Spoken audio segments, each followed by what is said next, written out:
তো আজকে আবার আমরা মোরব্বা করবো, ওই জন্য পিস পিস করে কেটে চামচ দিয়ে ভুকিয়ে নিয়েছি, কাঁটা চামচ দিয়ে চুনের পানিতে ভিজিয়ে দেখো ভালো করে ধুয়ে নিয়েছি পরিষ্কারভাবে। এবার এটাকে সিদ্ধ করতে বসাবো।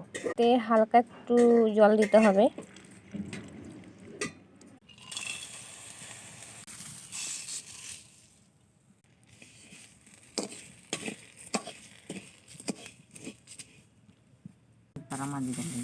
ছাঁকতে দেয়নি তখন থাকা শুক্ষা হয়ে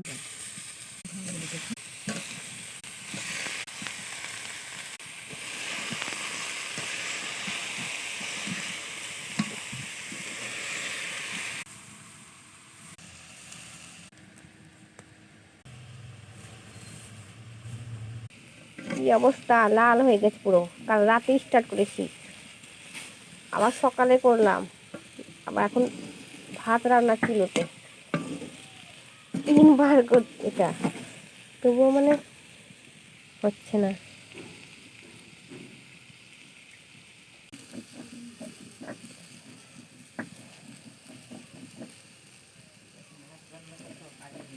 লাল লাল হয়ে গেছে কতটা পরিমাণে।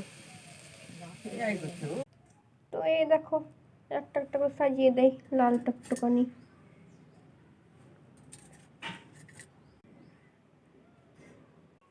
তো এই দেখো আমাদের সাধের মোরব্বা।